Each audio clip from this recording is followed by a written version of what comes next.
সিলেট শহর থেকে সিএনজি করে হাদারপাড় বাজার, সেখান থেকে বাইক ভাড়া করে এই মূল স্পটে আসা। ব্রিজ না থাকায় বাইক পার করতে মাঝে নৌকায়ও উঠতে হয়েছিল।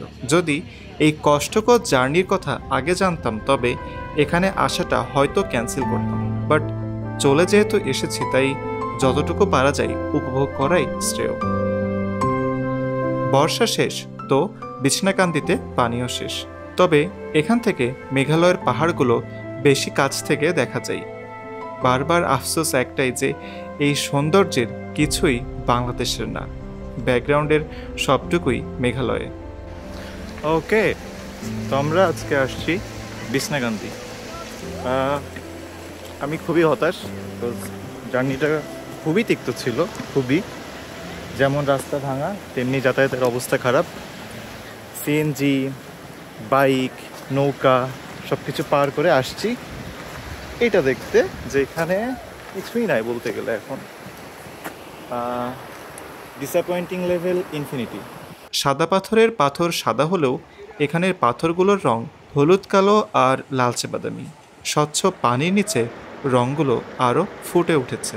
মজার বিষয় হচ্ছে এখানে হাঁটার সময়ে তেমন ব্যথা পাইনি, যেমনটা সাদা পাথরের ছিল।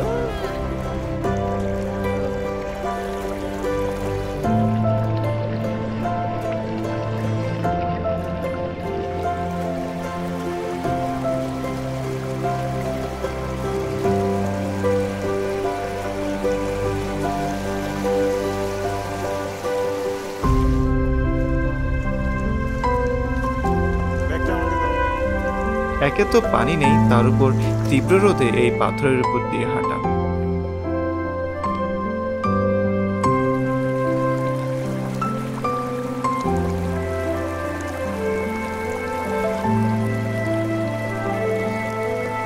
ওখানে যারা মাছ ধরছে তারা খুব সম্ভবত বাংলাদেশি।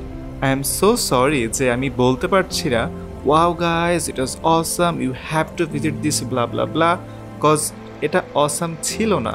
অ্যাটলিস্ট আমি যখন গিয়েছিলাম তখন এখানে আসলে কিছুই নাই বলতে গেলে। মানে সাদা পাথরের যা আছে তার তুলনায় কিচ্ছু নাই।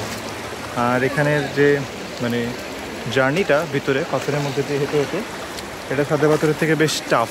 মানে পাথরগুলো এত বড়, এত আর খুবই পিছলা।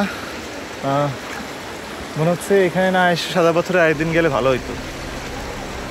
আর যাবার আগে ইউটিউবে যে কয়টা ভিডিও দেখেছি, একটা ভিডিওতেও কেউ বলেনি যে এখানে আসার যাতায়াতের ব্যবস্থা ঠিক কতটা বাজে। যেহেতু পানি কম আর দেখারও তেমন কিছু ছিল না, তাই আমরা খুব বেশি দূরে আর হেঁটে যাইনি। মোটামুটি এক জায়গা থেকেই যতটা উপভোগ করা যায় করছিলাম। অস্বস্তিকর জার্নি, লালচে পাথর, একটুখানি পানির স্রোত আর কাছ থেকে দেখা এই পাহাড়, এই ছিল আমাদের বিছনাকান্দির অভিজ্ঞতা।